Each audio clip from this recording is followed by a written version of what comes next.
segunda sessão. E após uma introdução, eles vão nos convidar, os Correios, para fazer o lançamento do selo personalizado e carimbo comemorativo relativo à segunda sessão da academia.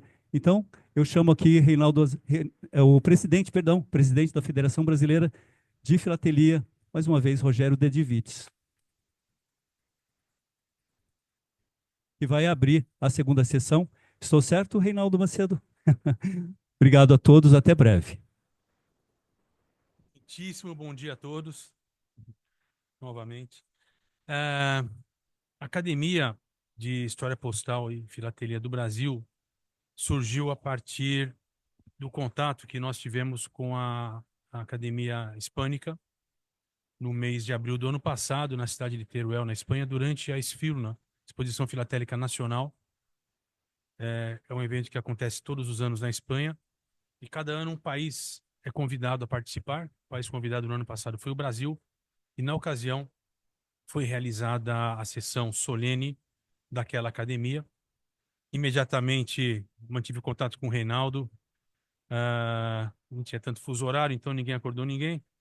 E surgiu a ideia de fazer alguma coisa naquele modelo, ou seja, uma academia que fosse uma academia realmente, ou seja, com estudiosos, com pessoas que se aprofundam, que se verticalizam em alguns ramos do conhecimento da filatelia e da história postal. Então, iniciou-se todo um trabalho, o entusiasmo de várias pessoas. Tivemos a primeira sessão em outubro do ano passado, e foi um grande sucesso. E, na sequência, a eleição da diretoria, o Reinaldo foi eleito como presidente. E, a partir daí, então, todo um trabalho está sendo feito. A revista da FEBRAF, ela é o órgão oficial dessa academia. E é uma alegria muito grande poder contar com estudiosos tão proeminentes da filatelia e da história postal, e tem todo um histórico de contribuição ao conhecimento daquilo que nós todos aqui gostamos tanto, e que com certeza terão um fomento muito grande a partir dessas atividades todas que a academia realiza, e nesse momento com a realização da segunda sessão solene, ocasião em que novos acadêmicos serão empossados. Então, o desejo é de que a academia cada vez mais prospere, e que, por conta disso, nós tenhamos uma produção bibliográfica e de pesquisas cada vez mais significativas aqui no nosso meio. Então, parabéns ao Reinaldo, aos acadêmicos, membros da Academia de História Postal e Filatelia do Brasil. Obrigado.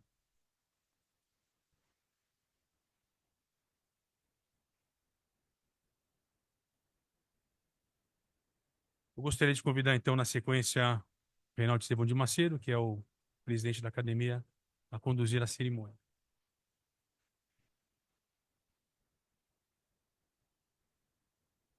Bom dia a todos. É um prazer bastante grande ver o nosso salão bastante repleto de amigos voltados à área de filatelia.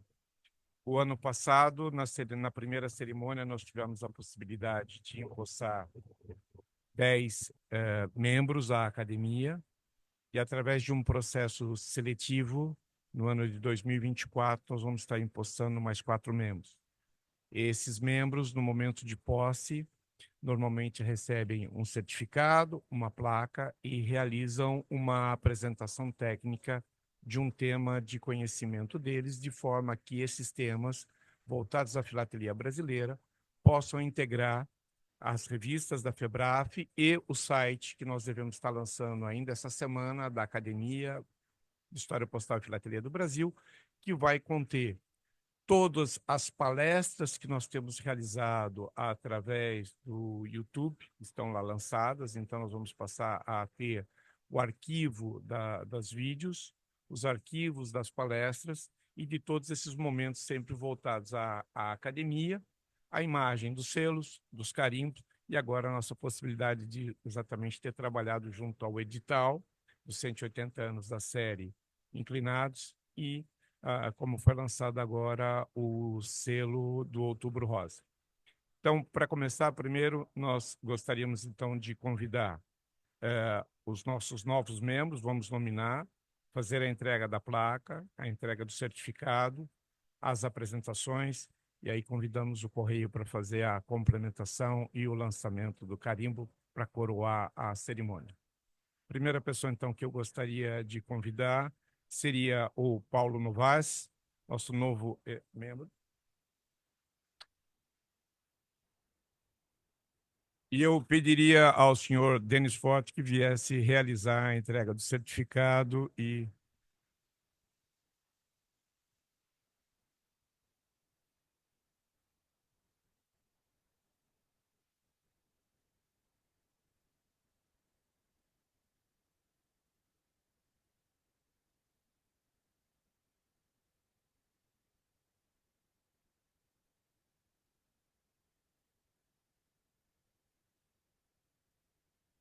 Fica aí, Denis. Nem vai, fica aí, já aproveite. Vamos fazer e depois a gente convida já para fazer a apresentação. Por favor.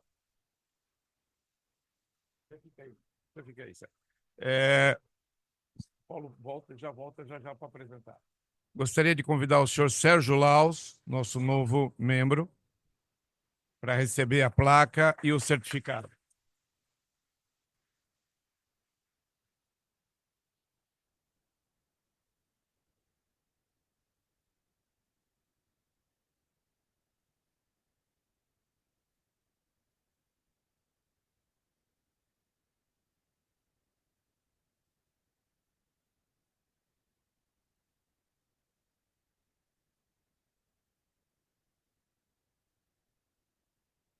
Nós temos um terceiro membro que está a caminho, está preso no trânsito, então eu pediria ao Igor que a gente então organizasse então agora a apresentação das palestras. Por qual que começamos? Fábio. Então, primeiro o Fábio Monteiro, é um brasileiro residente na Alemanha. Infelizmente, por esse motivo, ele não está presente aqui. A sobrinha dele deveria já estar aqui para fazer as honras do recebimento. Como ela está com um pequeno atraso, vamos fazer a apresentação e depois continuamos.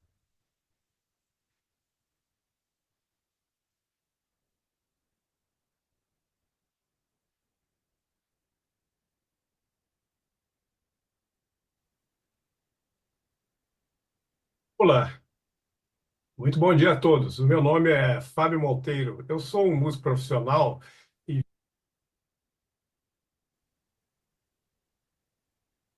Olá, muito bom dia a todos. O meu nome é Fábio Monteiro. Eu sou um músico profissional e vivo desde 1981 na Alemanha, onde retomei as minhas atividades filatélicas faz uns 13 anos aproximadamente. Em primeiro lugar, eu quero dizer que eu sou muito honrado em participar desse encontro e agradeço tanto à Academia de História Postal e Filatelia do Brasil, quanto a todos que contribuíram para que esse encontro se realizasse.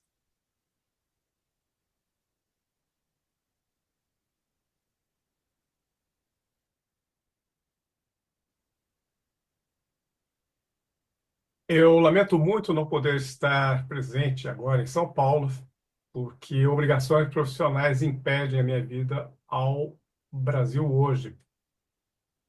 Bom, nós vamos falar dos 50 anos do grupo de estudos sobre filatelia brasileira, que existe aqui na Alemanha e que se chama, em alemão, Arbeitsgemeinschaft Brasilien, mas que geralmente se traduz ou se abrevia ARG Brasilien, né? Esse grupo é uma associação filiada à Federação dos Filatelistas Alemães, que por sua vez se abrevia BDPH. E essa federação abrange nada menos do que 750 associações filatélicas e grupos de trabalho aqui em toda a Alemanha. Essa federação ela tem a sua sede em Bonn, a antiga capital da Alemanha Ocidental, e foi fundada em outubro de 1949, ou seja, faz exatos 75 anos, a partir de uma associação com o mesmo nome, criada em 1946, 3 anos antes, portanto, no setor inglês da ocupação aliada. Então, pode-se dizer que a Federação Alemã de Filatelia é mais antiga ainda do que o próprio país, a República Federal da Alemanha, que foi constituída em 1949 pela fusão das zonas de ocupação inglesa, francesa e americana do após-guerra. Bom, voltando à Arbeitsgemeinschaft Brasília. A ARG Brasília, ela foi fruto da iniciativa de Karl-Heinz Wittig, que era um engenheiro alemão nascido em Berlim em 1926, apaixonado pela filatelia brasileira e que faleceu há 2 anos atrás. O interesse de Wittig pelo Brasil, ele tinha razões familiares, porque o seu avô materno, Emílio Leubach, era um caixeiro viajante, ou seja, em alemão, um Musterreiter, de Porto Alegre, ou do interior da região de colonização alemã, que percorria a cavalo as colônias alemãs no final do século passado, retrasado, no século XIX, no Rio Grande do Sul, antes de se fixar como estofador profissional em Porto Alegre, na capital. Ele faleceu em 1915, esse avô do Karl-Heinz Wittig. Mas a criação da Arbeitsgemeinschaft Brasília tem também um padrinho, e é nada menos do que o filatelista paulista Helmut Ponge, que, por sua vez, nascera em Londres em 1902 e faleceu em Campinas em 1975. Ponge era um dos maiores experts da filatelia brasileira do seu tempo. E também é o patrono da cadeira da Academia de História Postal e Filatelia do Brasil, que eu tenho a honra de ocupar. Ele teve uma importância decisiva tanto na formação filatélica de Karl-Heinz Wittig, quanto na criação da Arbeitsgemeinschaft Brasília. Segundo o Wittig contava, ele teria sido uma ideia do Ponge, a criação de uma sociedade filatélica na Alemanha que se dedicasse ao estudo da filatelia brasileira. Como começou a ARG Brasília? Foi numa tarde cinzenta de novembro de 1974 que se fundou essa associação, num restaurante em Essen, na Alemanha, com a presença de 13 filatelistas. Eram tempos muito agitados. O mundo sofria com a crise do petróleo. A Alemanha tinha Helmut Schmidt como primeiro-ministro numa economia em recessão, mas também a Alemanha acabara de ganhar a Copa do Mundo de 74, disputada em casa durante o verão onde choveu muito.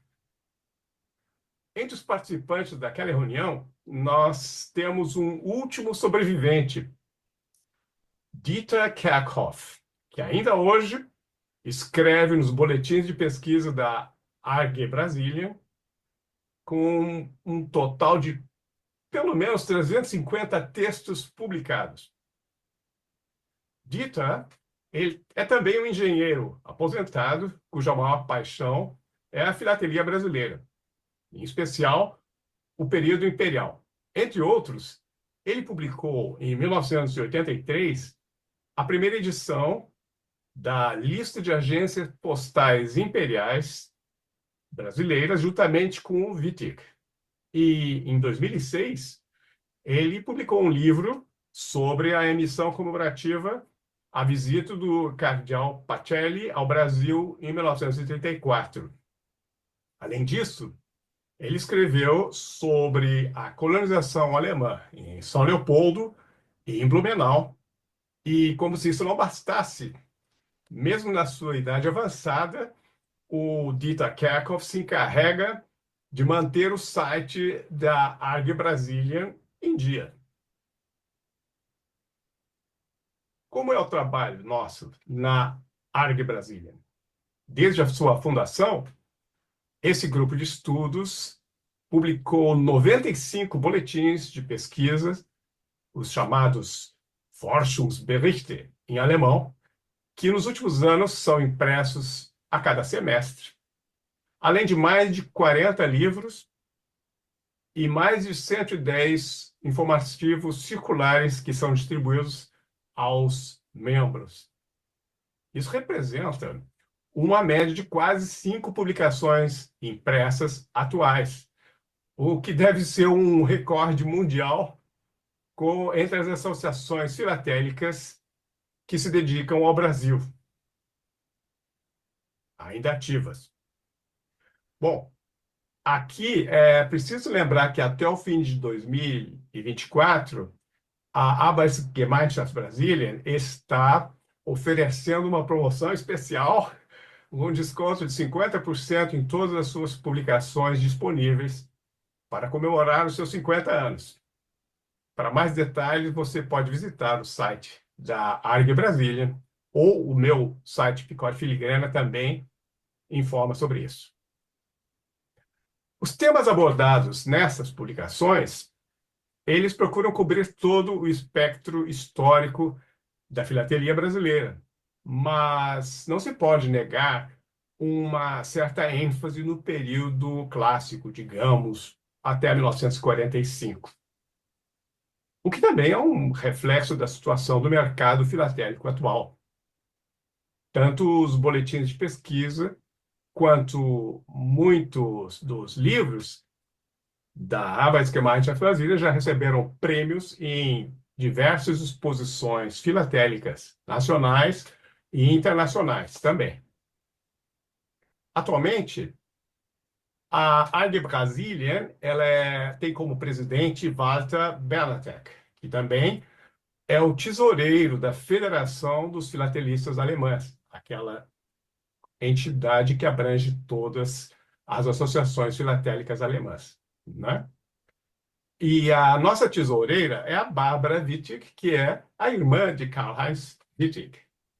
A minha contribuição como redator-chefe dos boletins de pesquisa consiste em selecionar, organizar, traduzir, redigir e também corrigir alguma coisa, eventualmente, nos textos que devem ser publicados.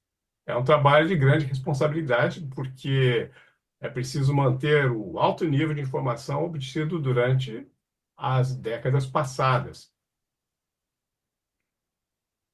Para encerrar, vamos tentar falar sobre o futuro da Arbeitsgemeinschaft Brasília. Esse é um tema tão atual como delicado. Por um lado, porque trata de previsões e também de se estabelecer uma estratégia para os tempos que estão aí por vir. E como diria aquela piada, é muito difícil a gente fazer prognoses, principalmente quando se trata do futuro. Por outro lado, é claro que o hobby da filatelia em 2024 não é mais tão difundido como era há 50 anos atrás.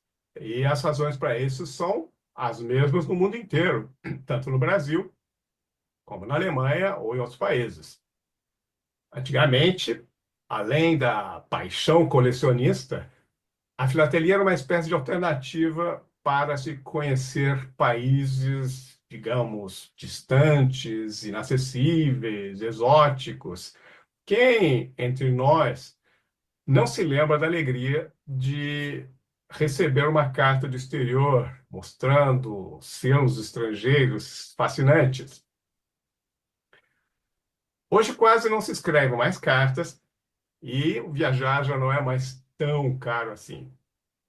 A geração atual tem muito mais alternativas do que nós tínhamos na nossa juventude quando se trata de escolher um hobby. Por outro lado, quase todos têm na família alguém que coleciona ou colecionava selos. E um belo dia herda uma coleção e precisam decidir o que fazer com ela.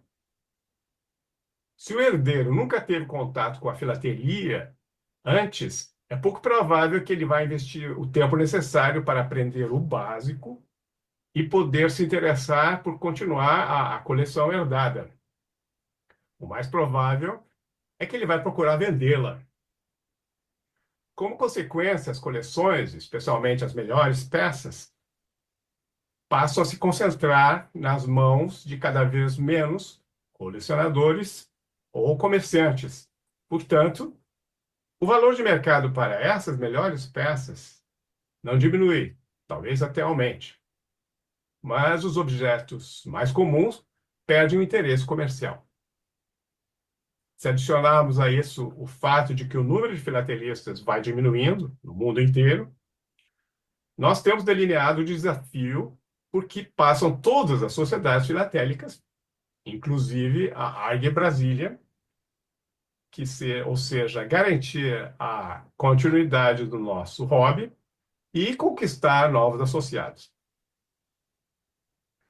É um tema muito complexo, mas, para tanto, a ARG Brasília conta com o apoio da Federação dos Filatelistas Alemães e toda a sua infraestrutura, organização e logística de que dispõe. Porque é claro que a resposta para esse desafio só poderá vir da ação conjunta de todas as entidades filatélicas ainda em atividade no país. Juntos nós vamos encontrar o caminho para manter vivo e ativo o nosso hobby e a nossa paixão. Muito obrigado pela atenção de vocês e muita alegria nesse encontro. Quem sabe no próximo eu vou poder dar um abraço em todos. Até lá!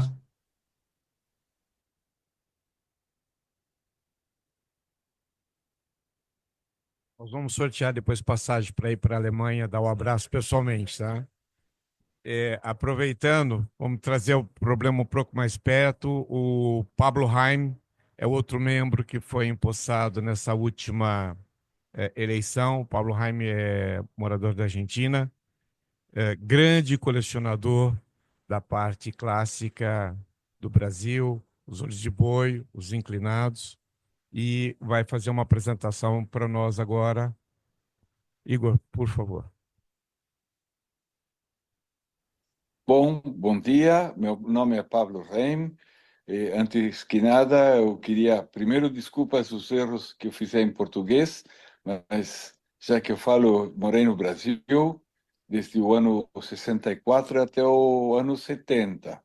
Hoje eu tenho 69 anos e foi lá no Brasil que eu comecei a colecionar selos impulsado pelo meu pai, que ele me levava para a Praça da República para trocar e comprar selos.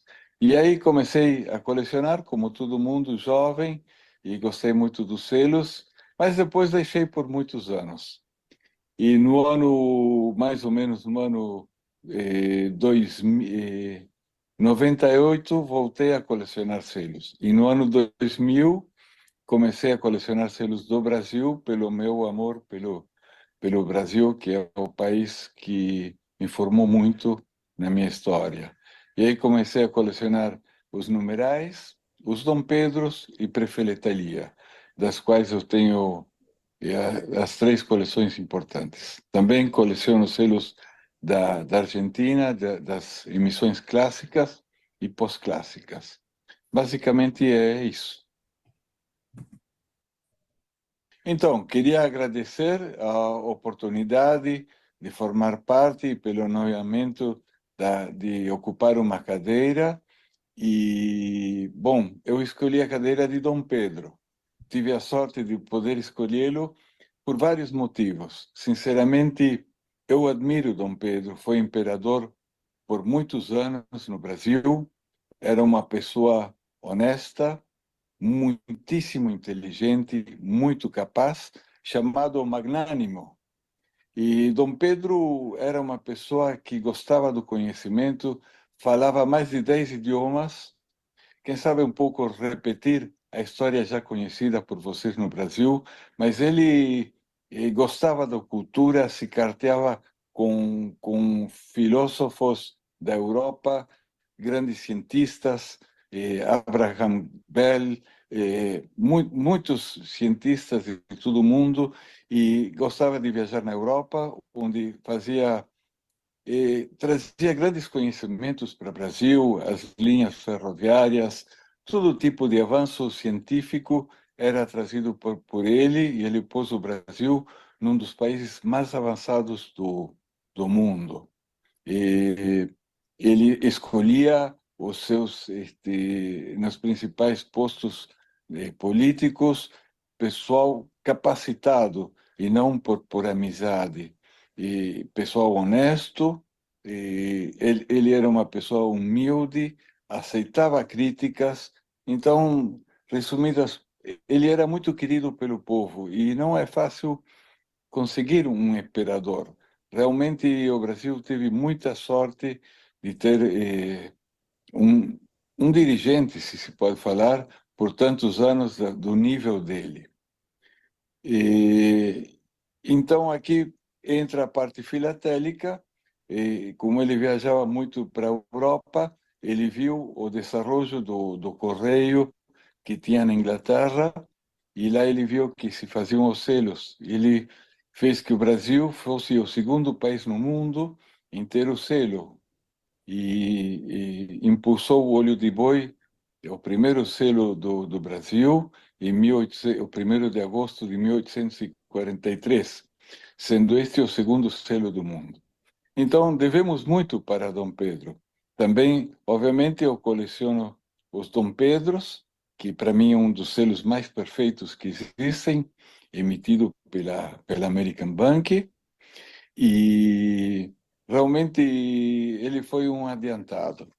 Então, depois dos olhos de boi, aqui vem o tema que queria fazer uma mini introdução, porque Os Inclinados foi a segunda emissão do Brasil, que foi em 1844. O Olho de Boi durou pouco.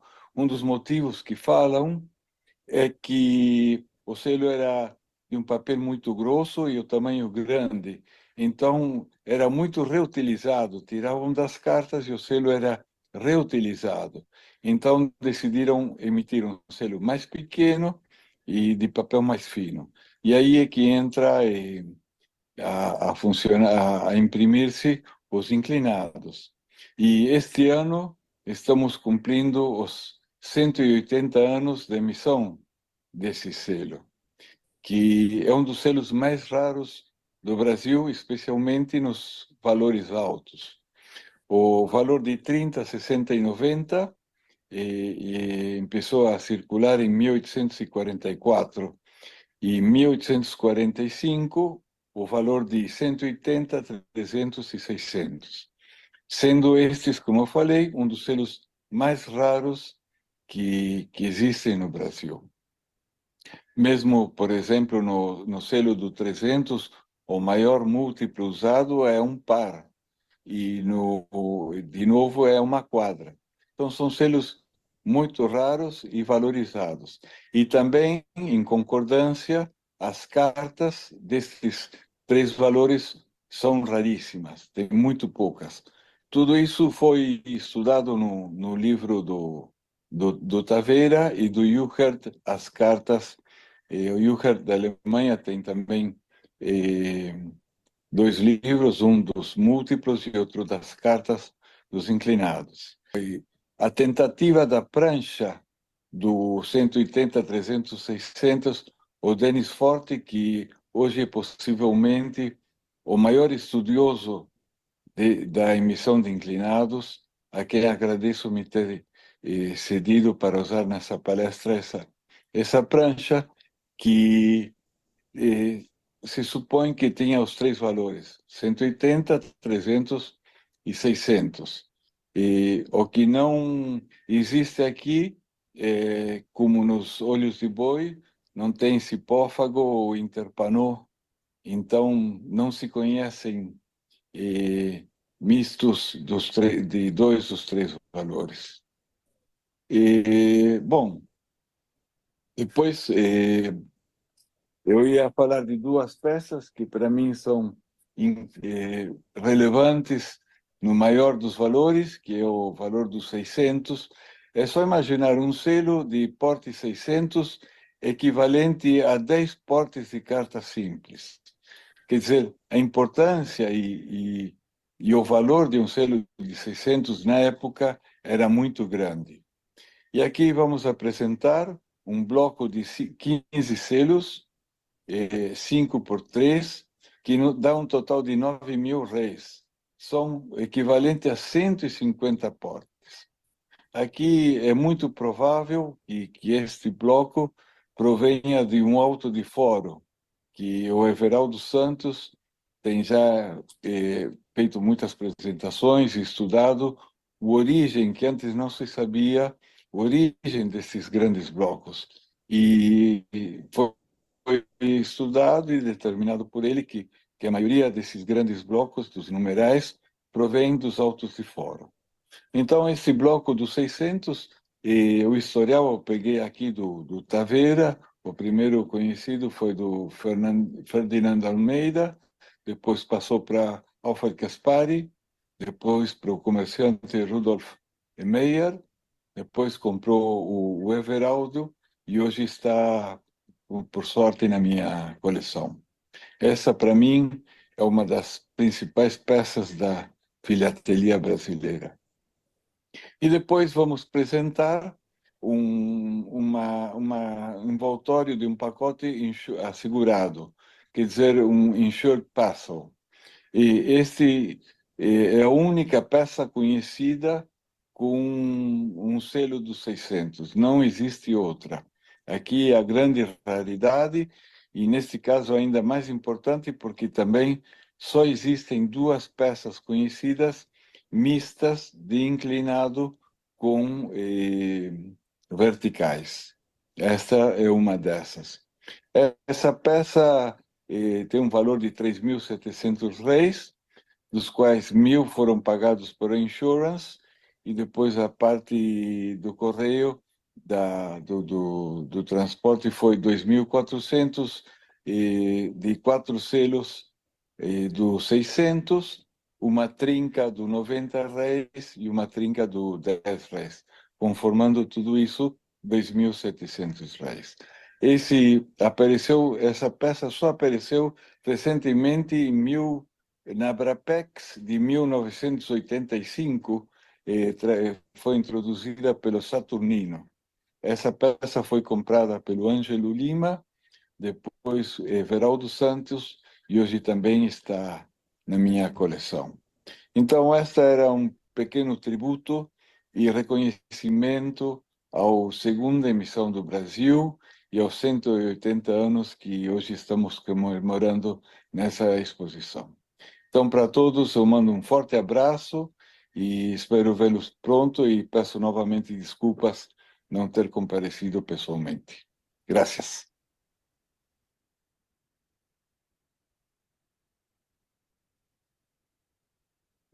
Pessoal, muito do que ele citou aí referente aos inclinados está numa palestra realizada pelo Everaldo Santos, que está aqui presente, sobre os múltiplos dos selos do Império Brasileiro.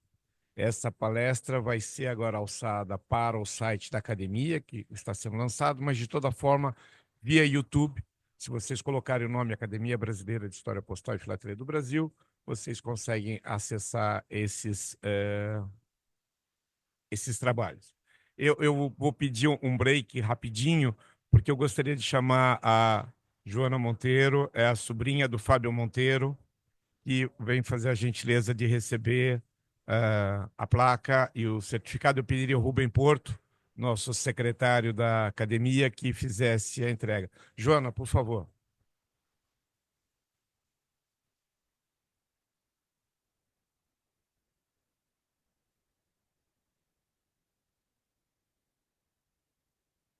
Eu não queria contar, mas o rapaz é filatelista, tá?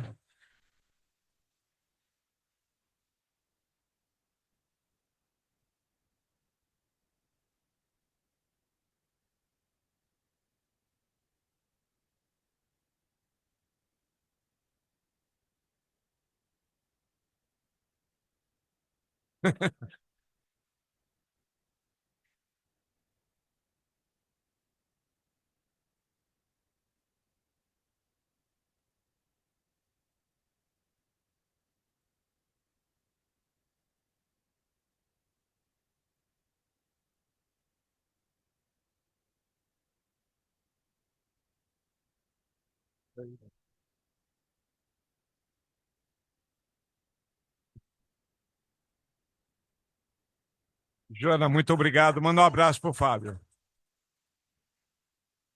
Obrigado. Se você puder aguardar um pouco, que daqui a pouco tem um processo de obliteração, nós gostaríamos de convidar você. Aproveitando, então, gostaria agora de chamar o Paulo Novaes, um dos novos integrantes, a fazer a sua apresentação. Essa vai ser presencial.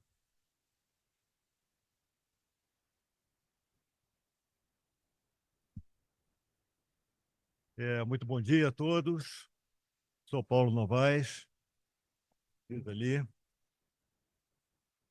e sou editor de um site chamado agenciaspostais.com.br, que trata da história postal dos estados do Rio de Janeiro e do Espírito Santo através de suas agências postais. Então, hoje eu trouxe, logicamente, tratando de agências postais, um tema histórico, como veremos, das agências que eu chamei de divisa.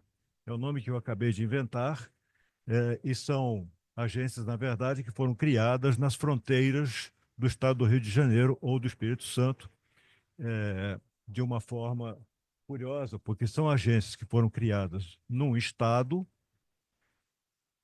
fisicamente, mas respondendo juridicamente à diretoria regional de outro estado, no caso, o Rio de Janeiro. Então, vamos falar de várias agências aqui, de um trecho da nossa divisa do estado do Rio de Janeiro, que é o Rio Paraíba, e nessas vamos falar de algumas agências que são de divisa, portanto, que responderam ao Rio de Janeiro por algum tempo e depois, mais tarde, no caso mais antigo, depois de 40 anos, passaram a responder a Minas Gerais, a Diretoria Regional Mineira. Então, falando um pouquinho teoricamente sobre os carimbos, por exemplo, e como eles representam a origem da correspondência. No caso, aí temos dois carimbos de exemplo do Espírito Santo. Um deles, na legenda inferior, aqui o da esquerda, diz ali que é uma agência de Vitória, no Espírito Santo, e o outro do lado de lá é também uma agência de Vitória do Espírito Santo, onde diz lá DRES, ou seja, Diretoria Regional do Espírito Santo.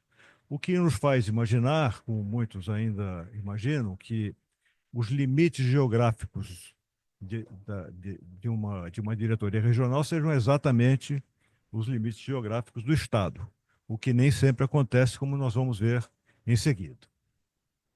Aí nós temos, portanto, um boletim postal de 1943, um comunicado da Diretoria-Geral dos Correios informando que, a partir dessa data, várias agências mineiras passarão a responder à Diretoria do Espírito Santo.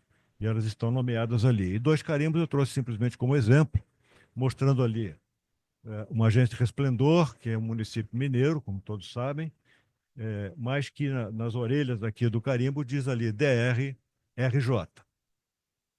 E, portanto, é uma agência mineira respondendo à Diretoria Regional do Rio de Janeiro. No outro, tá bom. O outro é a mesma coisa.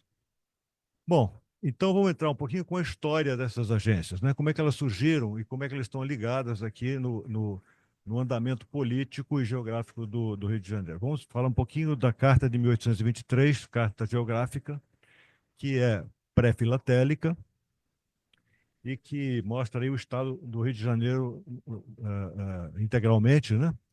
Com as divisas aqui do lado esquerdo, evidentemente, o estado de São Paulo, na parte norte, toda ela, a divisa com Minas Gerais, e do lado direito ali, a divisa com o Espírito Santo.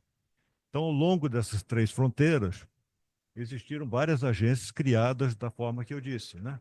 Criadas dentro do território de um estado, no caso, Rio de Janeiro, que é o nosso exemplo de hoje, e respondendo, ou melhor, no estado de Minas, e respondendo à Diretoria Regional do Rio de Janeiro. Vamos falar especificamente hoje desse trecho da divisa, que é o trecho do Rio Paraíba, que é talvez a maior fronteira que se teve com Minas Gerais e a mais interessante do ponto de vista histórico, como a gente vai ver em seguida. Vamos lá. Então, nessa época, existiam caminhos que ligavam a corte às principais cidades mineiras, principalmente por causa da mineração do ouro. Então, aqui a imagem uma imagem interessante poderia ser, por exemplo, uma foto da estrada chamada Estrada Real, né, que foi feita ligando a Baía de Guanabara, ou a corte através da Baía de Guanabara, a Ouro Preto. Então ela podia ter essa carinha exatamente assim com as tropas de burro, etc. Isso, então, estamos falando ainda em mil... Vamos mais uma? Muito bem. E vamos falar então de 3 rotas comerciais que ligavam a Baía de Guanabara, através da corte, evidentemente, a Minas Gerais. Vamos aqui ao mapa seguinte. Então, esse mapa já é um pouco mais recente, é um mapa de 1839, se não me engano. Pode aumentá-lo um pouquinho aí, por favor. E aí estamos vendo as rotas. Elas saem todas do final da Baía de Guanabara, no município de Magé, a maioria delas no município de Magé, que é o mais profundo, mais próximo à serra, no caso das rotas da Baía de Guanabara. E elas sobem, cruzam a Serra do Mar aí e vão até a fronteira de Minas Gerais, que é o Rio Paraíba. Em todas elas, ao chegar ao Rio Paraíba, elas têm um porto. O porto que, através de barcos, faz o transporte das tropas de uma província para outra. Então, nós temos vários deles aí ligados e estão aí por causa do problema histórico, né? A história diz, nesses pontos se tratavam de locais especiais, locais de comércio e locais de controle, a maioria dos quais teriam registros fiscais do Império. Podemos ir? E aí temos os principais, né? Aqui, a partir da esquerda, nós temos o Porto de Chiador, que ligava uma dessas rotas a Minas através da cidade de Mar de Espanha. Depois ali temos em vermelho, está em vermelho porque no caso ficava dentro do território do Rio de Janeiro e não do Espírito Santo. Depois ali temos o Porto Novo da Cunha, que fica, e o Porto Velho da Cunha, que são aliás, o Porto Velho de todos eles é o mais antigo. É o mais antigo registro fiscal que existe, me parece que é de quase 1800, 1790 e poucos. E aí, em seguida, nós temos a ferrovia. Então, eu não disse, mas ali no primeiro mapa, ali de 1823, aparece toda a região de Cantagalo, ali, que é o sul, dentro do território fluminense, é o sul do Rio Paraíba, na margem direita do Rio Paraíba. E durante o século XVIII, na maioria do século XVIII, ele foi interditado completamente ao que eles chamavam de europeus e fazer estradas, essas coisas todas, porque era uma região de muitas minas de ouro em prospecção. Então, para evitar o contrabando, que era uma coisa bastante perigosa e comum, foi evitado o transporte. Depois dessa época de proibição, o território foi aberto, as estradas comerciais foram abertas, e mais tarde, um pouco, nos anos 60, 1860, ali para 1869 e 1871, a Estrada de Ferro Central do Brasil, ou na época, a Estrada de Ferro Dom Pedro II, ela chegou a partir de Três Rios e prolongou-se pela divisa entre as províncias do Rio de Janeiro e Espírito Santo, chegando até Porto Novo. E ali tem um exemplo do carimbo, por exemplo, da agência de Porto Novo, que é uma das mais antigas, se não a mais antiga desse trecho. Então, aí estão marcados agora, nesse mapa postal, isso é um mapa postal de 1888. Todas as agências postais existentes nessa data estão marcadas aí através de uma banderola, que tem listas, né? E o número de listas de cada banderola é a classe da agência. 3 listas, terceira classe. 2 listas, segunda classe.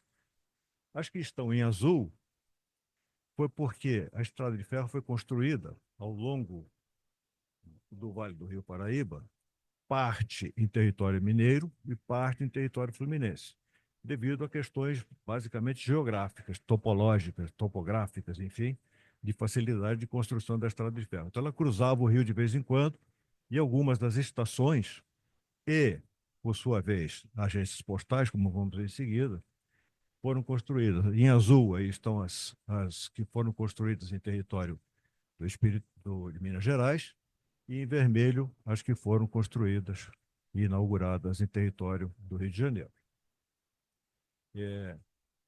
Então, o que liga os dois mapas que nós vimos agora há pouco é que todas essas estações ferroviárias também eram, por sua vez, portos e trânsito de comércio. E, não por coincidência, as estações foram localizadas nesses mesmos pontos. E eu chamei, então, as estações em azul, com as respectivas agências, de estação de divisa, porque elas, por algum tempo, respondiam juridicamente à diretoria regional fluminense e não mineira. E por isso chamei elas de divisa. A primeira aqui, em azul, é a de Chiador. Chiador é um município, hoje em dia, ali de Minas Gerais, no trajeto de Mar de Espanha.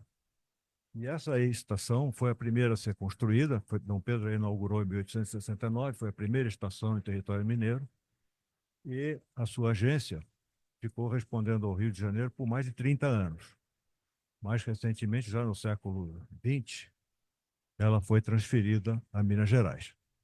Então, essa é a curiosidade, com o seu fundamento histórico todo, e a curiosidade de agências que ficaram por algum tempo respondendo juridicamente a entidades diferentes do seu território. Então, essa é a curiosidade do assunto todo. Vamos seguir um pouquinho? Essa é simplesmente para registrar quais são, em que data elas foram criadas, em que data elas passaram para Minas Gerais. E a data da estação também está marcada aí. O fato de que as agências foram criadas em estações é porque existia uma norma dos Correios de, ao abrir uma estação, principalmente em locais ainda pouco habitados, que tivesse também uma agência postal para facilitar o trânsito de informações e as linhas de correio. Vamos seguir? Muito bem. Então, a minha ideia hoje foi trazer esse conceito, né? Aqui temos umas 4 ou 5 agências de divisa. No total, eu já identifiquei mais ou menos umas 30, em vários pontos Comecei, aliás, falando aqui das de Espírito Santo, né? São várias e são em 1943, quase 100 anos depois das primeiras ali no Rio Paraíba. Em seguida, eu vou fazer um segundo capítulo falando de um outro rio de divisa, que é o Rio Paraibuna, que é um afluente do Paraíba, e mais tarde do Rio Preto, que também é um afluente do Paraibuna, e são os 3 principais rios que formam a divisa. Portanto, esse é o conceito que eu queria apresentar para vocês, histórico, de como se desenvolveu toda essa região, como é que as agências apareceram, e assim fica estabelecido o conceito de agência de divisa. Tá bom? Obrigado pela atenção. E gostaria, logicamente, de agradecer aqui a Quebraf e a academia pela minha eleição aqui como membro, com muito orgulho. E com o meu site dedicado à história postal, acredito que a gente vai ter uma boa oportunidade de colaboração no futuro. Obrigado, gente. Um bom dia para vocês.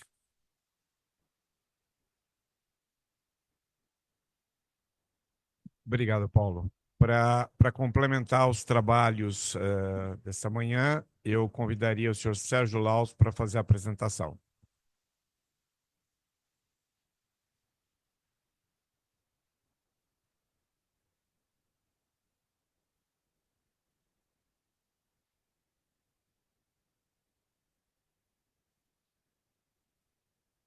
A todos, bom dia. O meu trabalho para apresentar aqui seria sobre as falsificações fiscais do século XIX. E acontece o seguinte: tão logo foi proclamada a República, as autoridades republicanas emitiram um comunicado dizendo que imediatamente todos os selos postais, fiscais, fórmulas dos Correios teriam que ser substituídas, eliminando-se todos os que haviam sido impressos pelo governo imperial anterior. A Casa da Moeda recebeu, então, instruções para preparar as novas emissões. O desenho escolhido foi o mesmo, postal e fiscal. Lá em cima está o postal e os três debaixo são os valores fiscais. O desenho básico é o mesmo, é o Cruzeiro do Sul. A Casa da Moeda sempre, nessa altura, tinha trabalhos de alta qualidade. Usava um único tipo de papel, tintas de boa qualidade e tinha um resultado prático muito bom. Assim que começou a República, tudo foi abandonado. Basta dizer que o selo postal foi impresso em 7 tipos de papel completamente diferentes, inclusive papel impróprio para a produção de selos. O fiscal usou 7 papéis ruins e mais 2, piores ainda. As denteações, o Império usou 2 máquinas. A Casa da Moeda usou 5, sendo algumas denteações absolutamente impróprias. O selo não conseguia ser destacado sem ser rasgado. Quanto às tintas utilizadas, bom, aí foram utilizadas tintas fixas. Você pode pegar o selo, colocar na água e nada acontece. Ao mesmo tempo, se utilizou tintas com pigmentos solúveis em água. Você coloca o selo na água, ele muda totalmente de cor. As 2 emissões, fiscal e postal, são concomitantes. Ao mesmo tempo, se fazia uma impressão e a outra. O primeiro selo postal entrou em circulação em 1º de fevereiro de 90. E o fiscal, um mês depois. Muito bem. O total dessa situação é escandaloso, porque tem uma diferença: falsificações. Não existe falsificação postal do Cruzeiro. No que respeita aos fiscais, foi um escândalo nacional. E eu vou tentar explicar os porquês. O primeiro projeto filatélico a respeito foi feito nos Estados Unidos em 1880 por Vanderhoof. Esse cidadão estudou o assunto e não chegou a conclusão nenhuma. O trabalho dele nunca foi publicado e eu tenho uma cópia do manuscrito dele, por isso eu posso colocar. 10 anos depois, na Inglaterra, um outro pesquisador, Clive Ackerman, estudou o assunto. E ele era um cidadão muito competente, mas cometeu um erro básico. Ele fez todo o estudo dele em cima do Van der Hooft, que estava totalmente equivocado. Resultado, não foi muito longe. O trabalho do Ackermann foi publicado na Inglaterra no The Revenue Journal of Great Britain. E ele terminou o estudo dele dizendo que, infelizmente, o estudo dele resultou muito mais perguntas do que respostas. Ele não foi orgânico. No Brasil, ninguém, tanto quanto eu saiba, estudou esse assunto. Apenas o Curado, na obra dele, Reginaldo Curado, menciona que houve estudos do Van der Hooft e o Ackermann, mas não disse mais nada a respeito. Bom, eu resolvi estudar o assunto e verifiquei o seguinte. O seguinte, o desenho do selo fiscal de R$ 1.000 até R$ 20.000 é esse aqui, é igual. O desenho é muito bom, as chapas foram preparadas em aço, os selos são gravados, muito bem feito pela Casa da Moeda. E, para distinguir alguma falsificação, 3 questões são fundamentais. A posição dos 4 círculos nos cantos. Os 4 círculos estão na mesma posição e no mesmo tamanho. Uma coisa que a Casa da Moeda fez muito bem feito foi que o fundo do valor e da palavra réis foram gravados em cima de uma série de palavras Brasil em linha reta, no fundo. Muito bem feito. As falsificações, as palavras Brasil é completamente fora de ordem, distorcido, tem de tudo. E o terceiro item são as pérolas. Essa sequência de pérolas centrais, que são perfeitas, todas iguais, de mesmo tamanho. Muito bem. Eu comecei a estudar esse assunto e, por incrível que pareça, não existe na filatelia fiscal falsificações para lesar filatelista. Não existe. Toda falsificação fiscal é para lesar o tesouro. Assim, isso é um assunto muito sério, lesar o tesouro. Eu consegui, estudando as falsificações da minha coleção, por incrível que pareça, 29 tipos de falsificação diferentes da mesma série. Isso é um escândalo.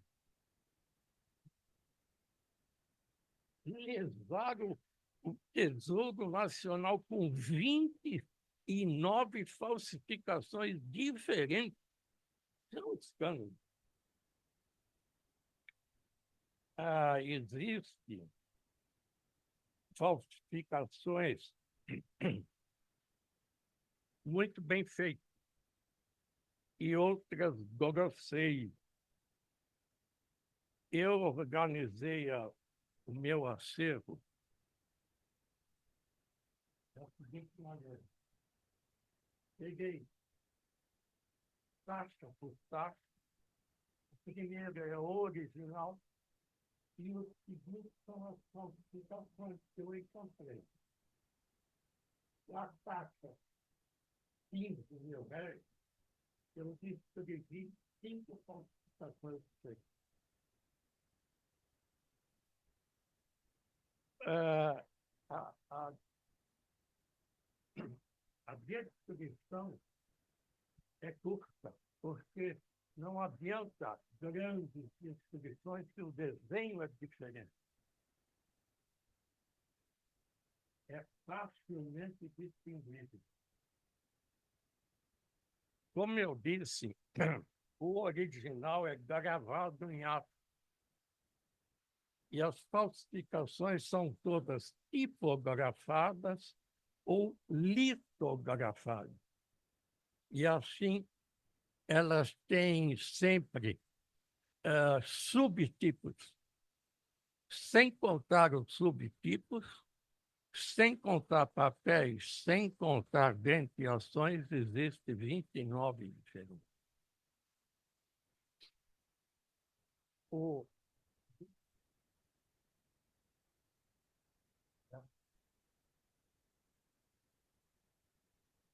Aqui está o valor de 50 mil reais, que tem um desenho diferente, não é?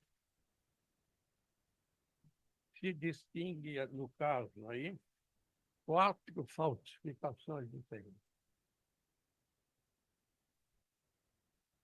O original e os 4 diferentes. Existe algumas que são grosseiras, outras não. Eu não coloquei os outros valores porque é repetitivo e iria muito longe.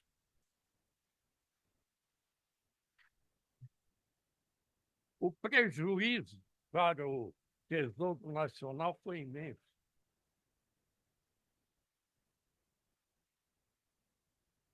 Uma pergunta: por que tanta falsificação? Eu coleciono também o México tecnologias de moda. Vejo que um selo adesivo do México, vejo que está no canto inferior esquerdo.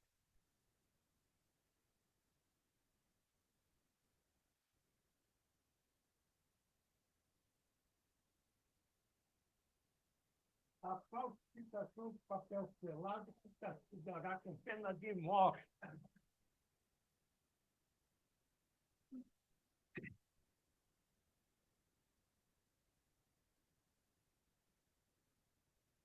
Eu acredito que pouco de vocês já tenham visto um selo posto adesivo, explicitamente dizendo que quem falsificar é pena de morte. É uma realidade, um selo mexicano de 1870.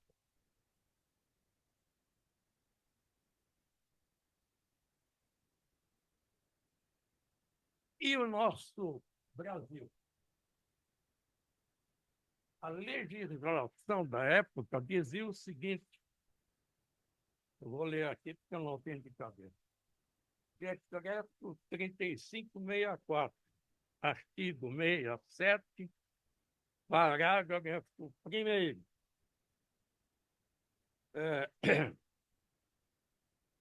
Comitava para os transgressores 2 penas: revalidação do documento e multa.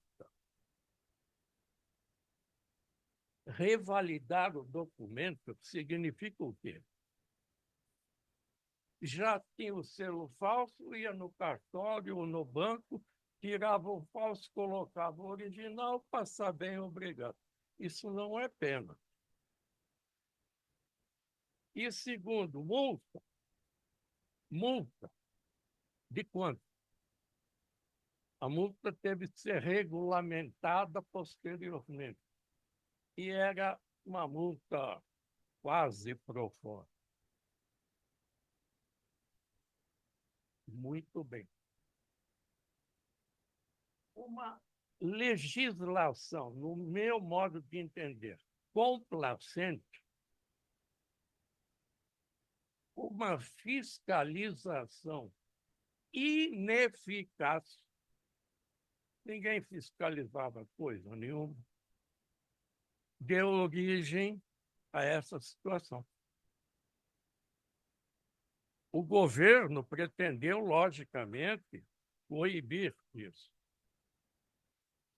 Mas logo teve uma dificuldade grande. É que o decreto da revalidação e multa, os próprios juristas da época diziam que isso não tinha validade legal. Por quê? Porque diziam eles que não é possível haver uma dupla penalidade para uma única infração. Isso seria inválido. Lei complacente, fiscalização ineficaz, polêmica jurídica, na prática, 29 falsificações. Daquele selo mexicano, nunca houve uma falsificação.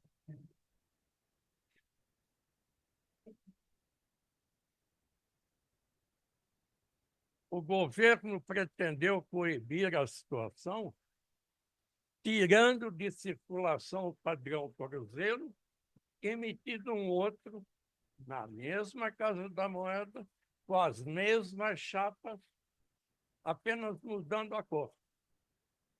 E emitindo um decreto dizendo que de hoje em diante o selo vermelho não vale mais, só o azul. Tiraram de circulação um e colocaram o outro. O falsificador, que já tinha tudo preparado, só mudou a cor. Nada aconteceu. Isso foi feito 3 vezes. 3 vezes. Minha senhora,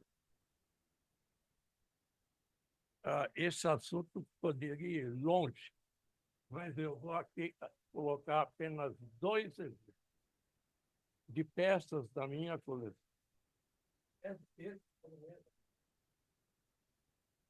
Isso é uma letra de câmbio. Eu só peguei a parte do verso. É uma letra de câmbio de 6.000 libras esterlinas no século XIX. É muito dinheiro. O selo que paga o imposto, né, não tinha lugar na frente da letra de câmbio e foi colocado atrás. E a selagem está perfeita. O valor está correto. Só que os 2 selos de 50.000 são falsos. E a letra de câmbio foi emitida pelo Banco da República dos Estados Unidos do Brasil. E ninguém notou isso. Um outro exemplo que eu trouxe aqui é uma letra promissória. Também não houve espaço na frente e a selagem está no verso. Essa é uma promissória de 80 contos de réis. Em 1892. 80 contos de réis. A selagem está perfeita. É isso mesmo. Mas, vejam só, existem 4 selos de 20.000 réis. 4 selos de 20.000 réis. Da direita para a esquerda, um de 20.000 legítimo. Outro de 20.000 legítimo. O terceiro, legítimo. E o quarto, falso, mas completamente diferente dos outros. Completamente diferente. Qualquer pessoa que tivesse visto uma vez um selo legítimo ia dizer, oh, mas tem uma outra cor aqui, não é? Ninguém notou nada.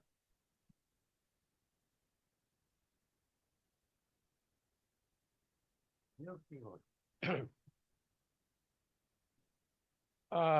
as coisas corriam muito mal. A Casa da Moeda, que nada tinha a ver com isso, porque o desenho é muito bom, as chapas foram muito bem gravadas. A Casa da Moeda, que nada tinha a ver com isso, foi criticada e culpada pelas falsificações. Alguém tinha de ser culpado. E o que fez o governo? Disse, bom, para resolver isso tudo, o Brasil não vai mais imprimir selos fiscais. Nós vamos fazer no exterior. E, efetivamente, os selos passaram a ser feitos na Áustria, em muito perfeita qualidade. Chegaram no Brasil, foram colocados em circulação e falsificados imediatamente.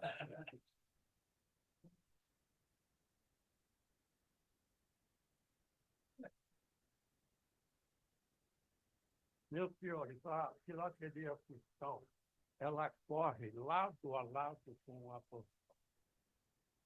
As emissões são da Casa da Moeda, desenhos, mandos e desmandos correm paralelamente.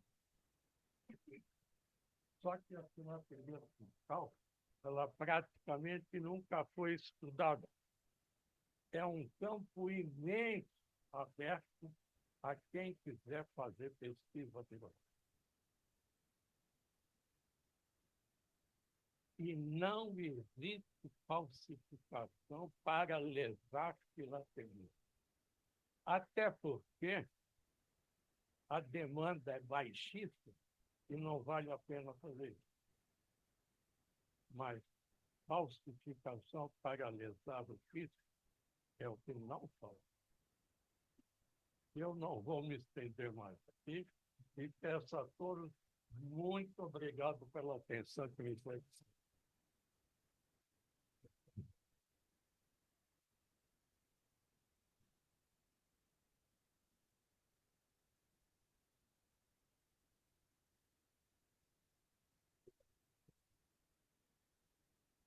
É interessante ver a quantidade de problemas. Aí a gente faz analogias diferentes, né? Caso da Moeda, eu falo, meu Deus, como é que acontecia isso? Pelo outro lado, a gente fica super contente que temos vários tipos de papel, vários tipos de tinta, vários tipos de picote. Então, pediria agora, então, que o nosso querido amigo Gercílio assumisse o comando e para a gente só avisar o nosso querido amigo que nós começássemos a carimbação pela Joana, para a gente poder liberar o nosso filatelista mirim.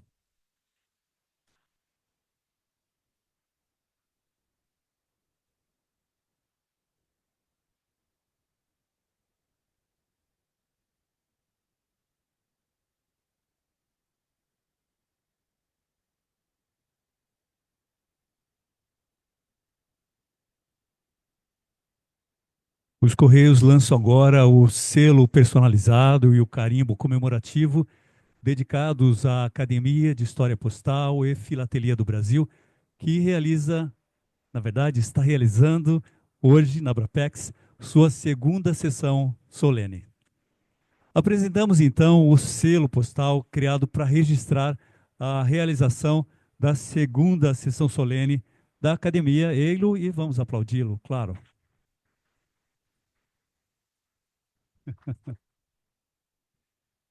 O selo em tela destaca o logotipo da Academia de História Postal e Filatelia do Brasil, uma entidade que tem se dedicado a preservar e divulgar a história da filatelia no Brasil, tanto por meio de registros escritos quanto por vídeos.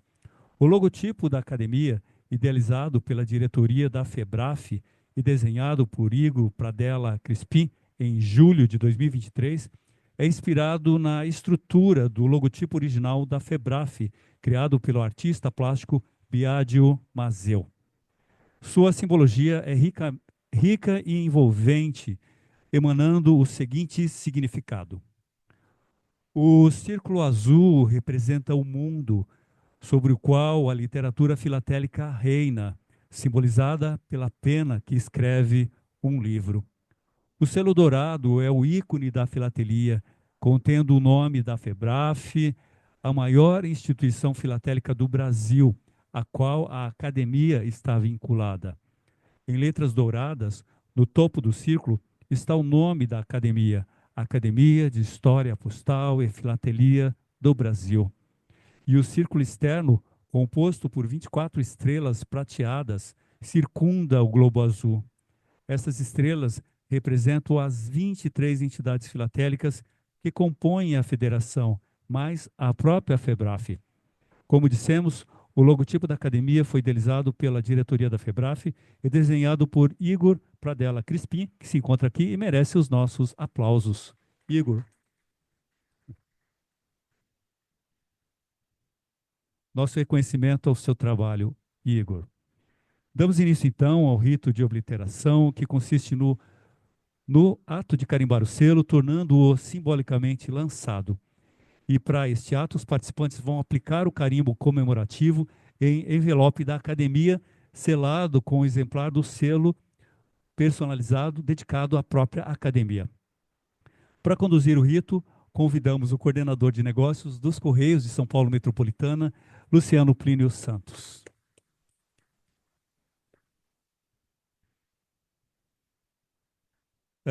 Curiosamente, nós vamos inverter a ordem a pedido do Reinaldo, e considerando que a senhora Joana está aqui com um bebê, com uma criança. Então, nós vamos convidar para realizar a primeira obliteração a senhora Joana Monteiro, representando o senhor Fábio Monteiro, membro da academia. Por gentileza, Joana. E o nosso futuro mais novo filatelista.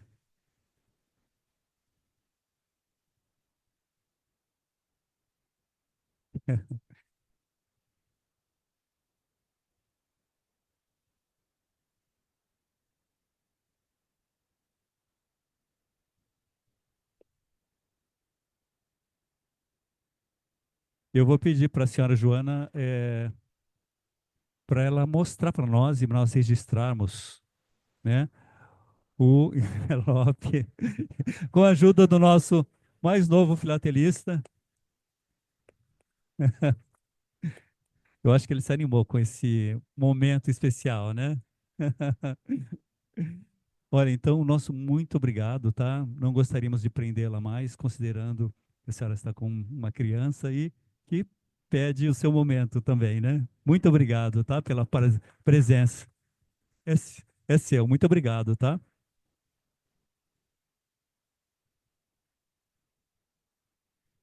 Para realizar a próxima obliteração, os Correios convidam o presidente da Academia de História, Postal e Filatelia do Brasil, Reinaldo Macedo.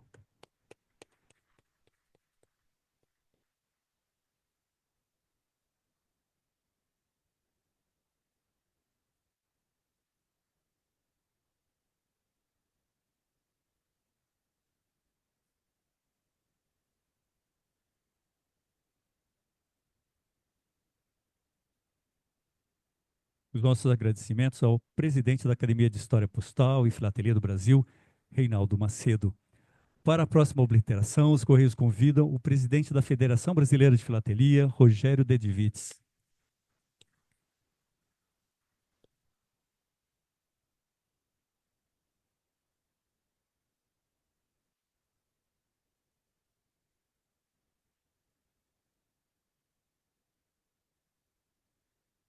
Vamos mostrar a cartela?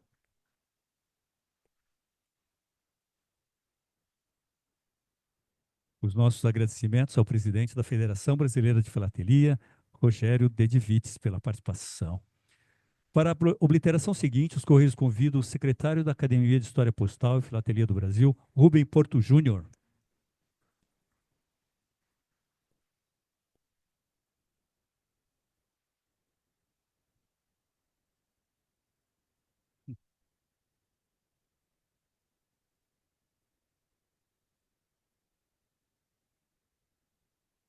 Vamos exibir a cartela, por gentileza, Porto.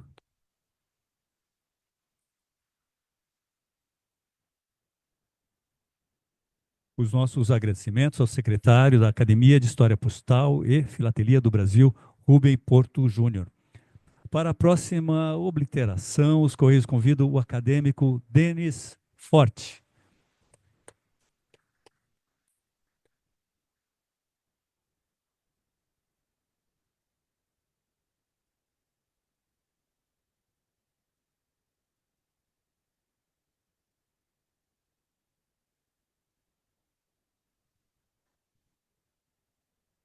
Vamos exibir a cartela para mais um registro fotográfico.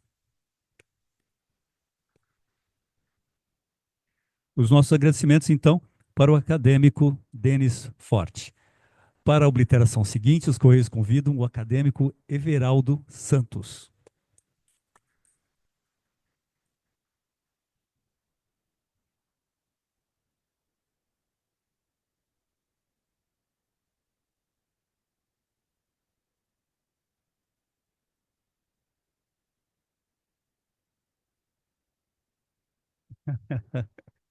Isso, exatamente, bem lembrado.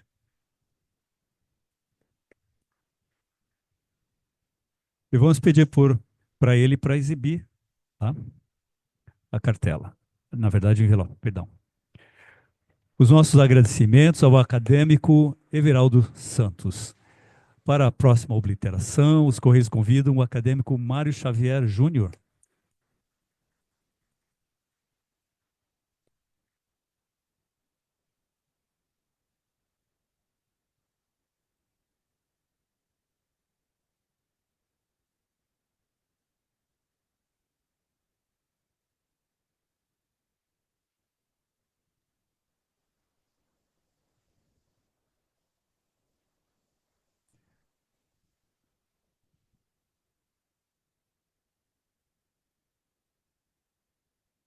Agora vamos pedir para o senhor Mário exibir a cartela para nós.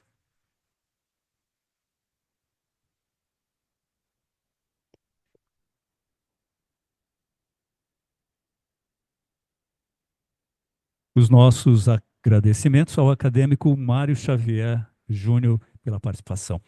Para a obliteração seguinte, os Correios convidam o acadêmico Paulo Novaes.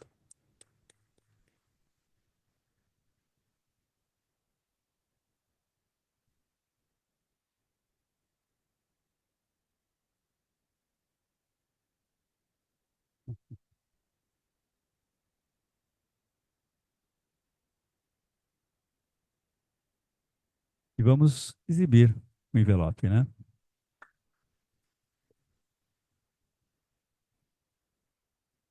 Os nossos agradecimentos ao acadêmico Paulo Novaes pela participação. Para a próxima obliteração, os Correios convidam o acadêmico Peter Meyer.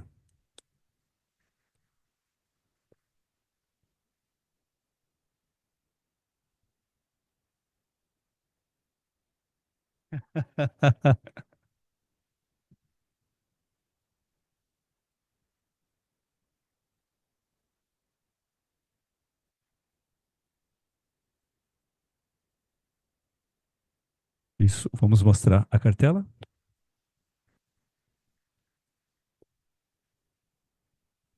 Então ficam os nossos agradecimentos ao acadêmico Peter Meyer pela participação.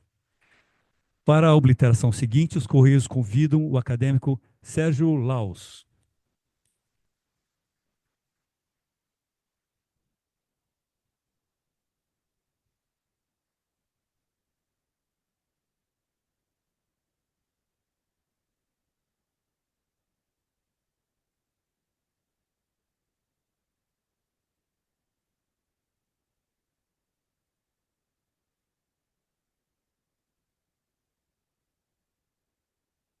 Nós podemos dizer que o selo que está aí não está falsificado.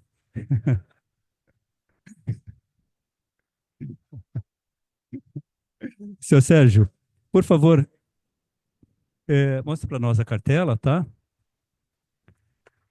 E eu vou pedir que o senhor permaneça conosco, tá? Para nós fazermos aquela foto com todo mundo junto, todos os obliterantes, por gentileza. Peter, Paulo, Mário, Everaldo, Denis.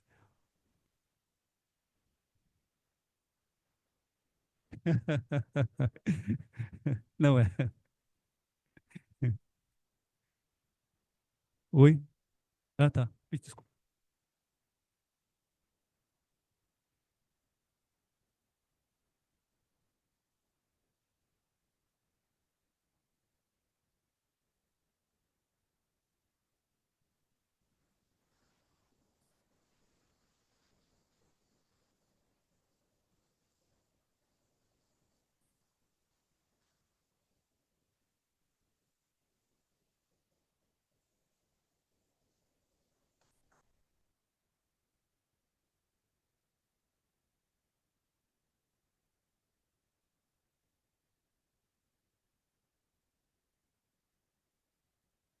Mais uma vez, os nossos agradecimentos aos senhores Reinaldo Macedo, Rogério Dedivites, Rubem Porto Júnior, Denis Forte, Everaldo Santos, Mário Xavier Júnior, Paulo Novaes, Peter Meia e Sérgio Laus.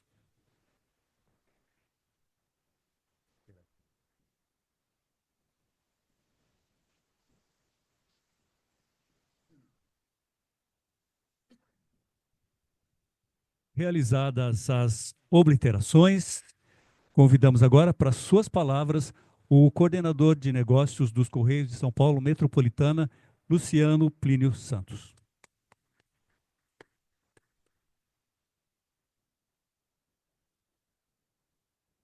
Bem, em nome dos Correios, novamente reforçamos aqui os cumprimentos a todos e a todas presentes. Oportunidade que parabenizamos aqui pela organização do evento, vice-presidente da Federação Internacional de Filatelia e presidente da Academia de História Postal e Filatelia do Brasil, Reinaldo Estevão Macedo, e o presidente da Federação Brasileira de Filatelia, Rogério Dedivites. Sem dúvida nenhuma, o evento de hoje nos enche de história, de cultura, e certamente sairemos daqui ainda mais apaixonado pela filatelia. É com muita honra que nesta 16ª Abrapex realizamos o lançamento de um selo personalizado e de um carimbo comemorativo em homenagem à Academia de História Postal e Filatelia do Brasil, que hoje realiza sua segunda sessão solene. Esta não é a primeira vez que dedicamos nossa atenção à academia. Há um ano, em outubro de 2023, os Correios marcaram, por meio de um selo e carimbo, um fato significativo: a fundação dessa entidade, que no dia 21 de outubro daquele ano conduzia sua primeira sessão solene. Naquela ocasião, unimos-nos à Federação Brasileira de Filatelia e à Sociedade Filatélica Paulista, apoiadoras da então recém-fundada instituição.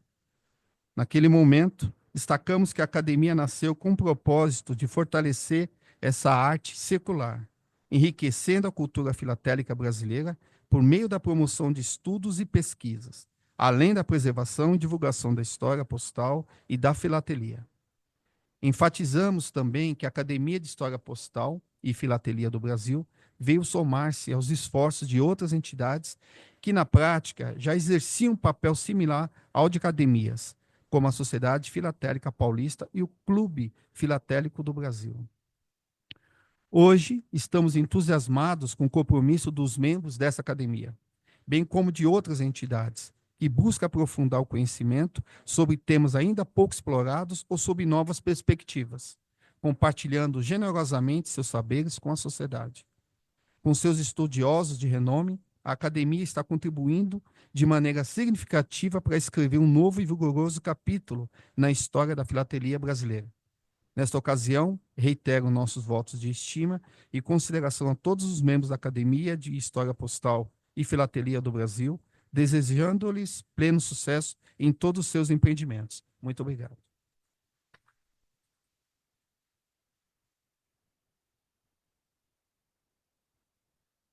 Os nossos agradecimentos ao coordenador de negócios de São Paulo, dos Correios de São Paulo Metropolitana, Luciano Plínio Santos. Convidamos agora para suas palavras o presidente da Academia de História Postal e Filatelia do Brasil, Reinaldo Macedo.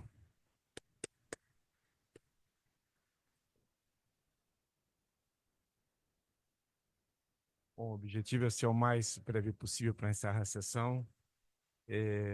agradecer a participação de todos e pedir, evidentemente, que os nossos acadêmicos contribuam com os seus trabalhos escritos, os seus trabalhos apresentados de forma de vídeo, porque exatamente o objetivo da academia é perpetuar a história da filatelia do Brasil.